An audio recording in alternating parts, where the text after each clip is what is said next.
In this lesson, we are going to talk about the 5-number summary and how to use that to create box plots. So first, computing the 5-number summary. What our 5-number summary is it consists of our minimum value, our first quartile, our median, our third quartile, and our maximum. So those are the five numbers that we're looking for. So example 1 here, we're going to compute by hand. This is the travel time in minutes for the startup web company employees. We've worked with this data set several times. So first thing we want to do is put the data in order from smallest to largest. So we would have 5, 18, 23, 23, 26, 36, and 43. And our 5-number summary, we're going to have the minimum, first quartile, median, third quartile, and maximum.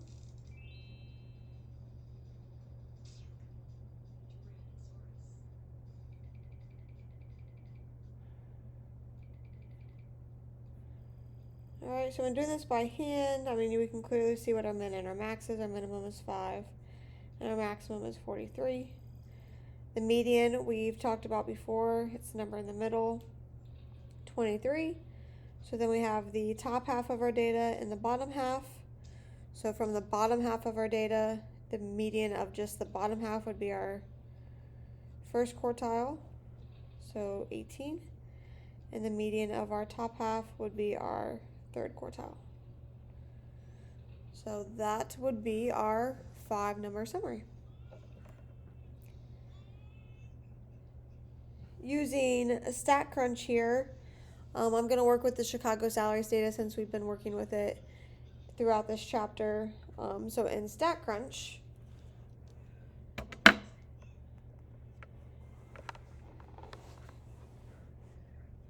okay, remember that data is under chapter 3 in StatCrunch, and I'm going to go to,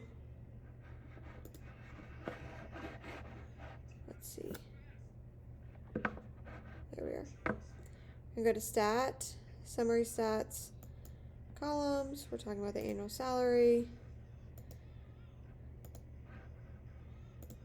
And the way that you select these things, especially, it's a little bit different because I'm using an iPad, but I know the order you select them in, if you're using a computer, it will put the table in that order, and you choose multiple things by holding control. So I'm going to do the minimum, first quartile, median, third quartile, and maximum, and compute. Okay, and it gave me the table in that order I selected them. So for our salaries, we can see what the median salary is, the minimum, the maximum, along with the quartiles. So that is under the stat and summary stats.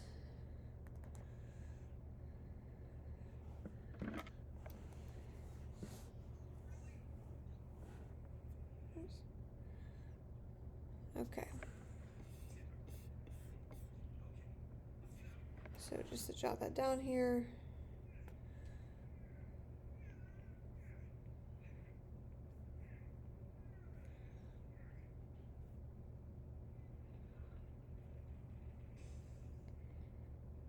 Okay, and obviously a larger data set too is more realistic in using in a situation, so you would want to use some kind of program such as StatCrunch. It'd be hard to take your realistic data of a good study and calculate that by hand.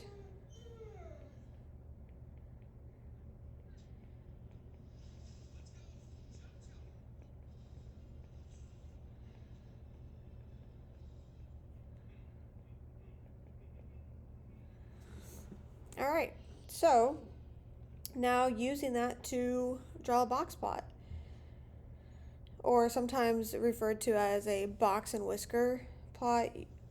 That's another way you might hear it. But first, we are going to determine the lower and the upper fences. So we've talked about that previously, but there's the formulas for them.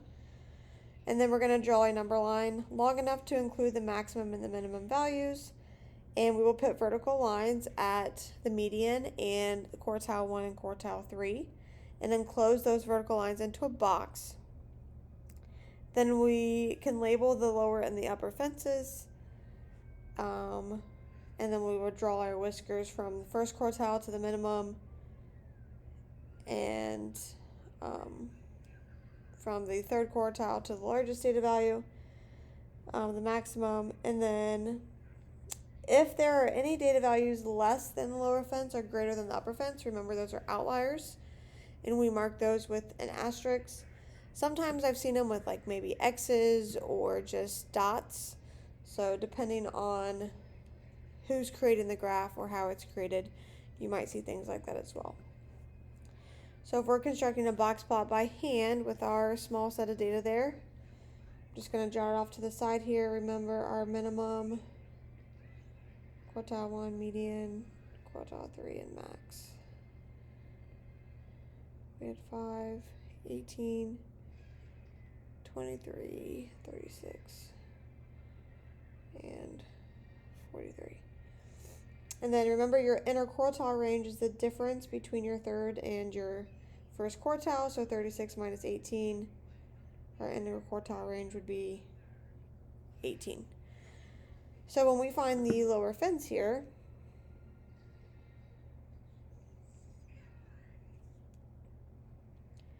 we're going to take the first quartile, which is 18, and subtract 1.5 times the interquartile range, which is 18. And that value is -9. Our upper fence, we're going to take the third quartile, which is 36, plus 1.5 times the interquartile range. And that value is 63. Okay, based off of our data, our minimum value is 5, so we don't have any values less than -9. And then our upper fence is 63, but our max is 43, so we don't have any values above the upper fence. So that right there tells us that there are no outliers in this data set. So now what we're going to do is draw a number line.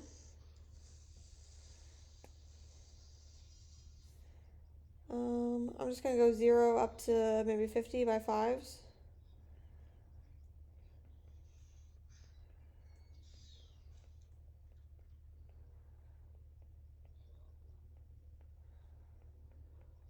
And gonna go up to 45.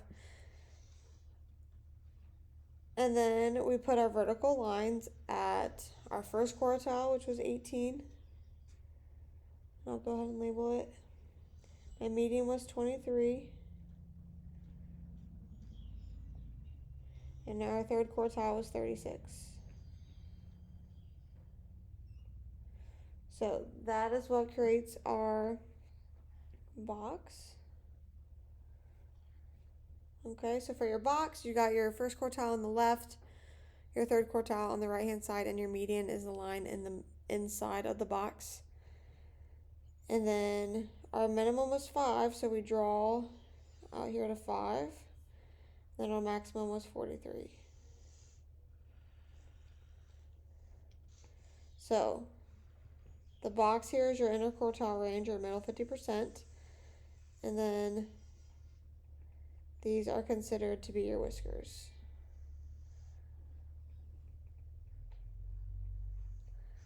All right, so that would be drawing a box and whisker by hand. If we do this in StatCrunch, again, I'm going to use that Chicago salaries. We would go to graph, box plot, and annual salaries. If you just hit compute, it gives you the box plot, and it gives it vertically. All right, so you can look at it vertically if you want. It's kind of all preference. I personally like to look at them horizontally, so I'm going to put draw boxes horizontally. And then we can see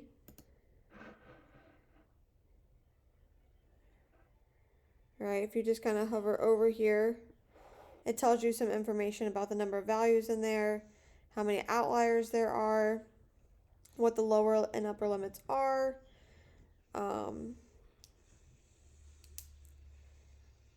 as well as what your quartile and medians are. So you can see here they used dots on for the outliers. Okay, so you can see the outliers above our maximum value, the outliers below our maximum value. So here's our max and our mins. Here is our interquartile range. And you can see where the median is here in the middle. All right. So we could also break that down if we wanted to. Maybe I wanted to group that by department.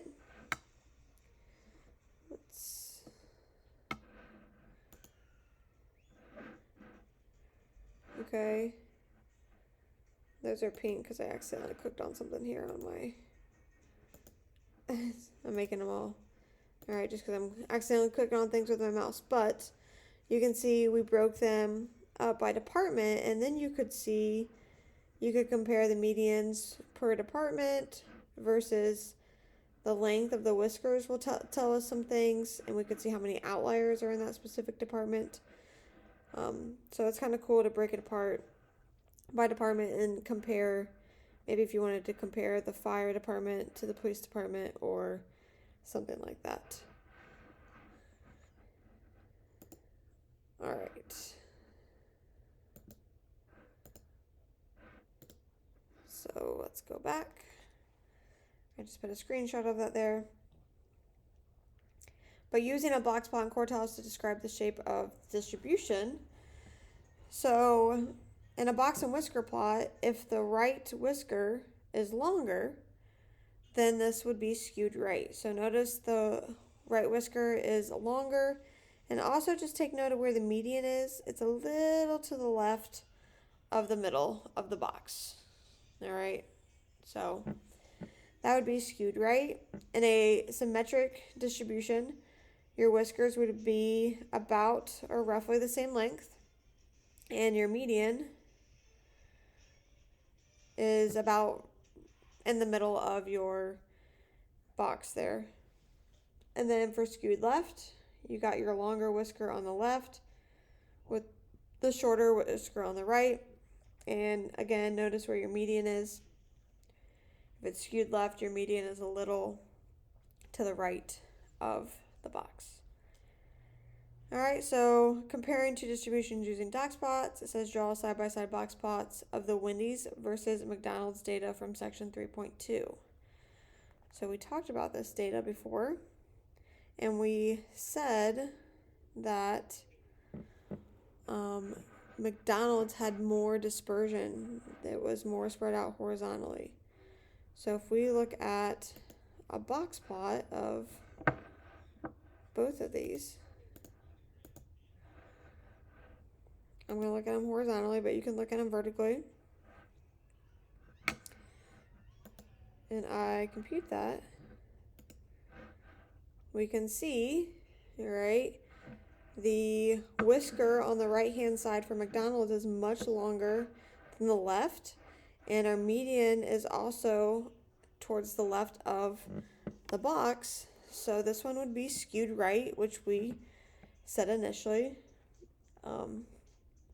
Anyways, and then there's a lot of distance between the two ends of the whisker, so there's more horizontal spread or dispersion. Whereas when you look at Wendy's, your whiskers are about the same length, and your median is close, pretty close to in the middle of the box. You do have a couple outliers for the Wendy's data, but this is where we decided, okay, this Wendy's has more consistent times for waiting, so we chose Wendy's to wait in that line, just because there's less horizontal spread. So there's a greater chance that you are somewhere waiting for somewhere in here, whereas McDonald's, there's more spread across the data.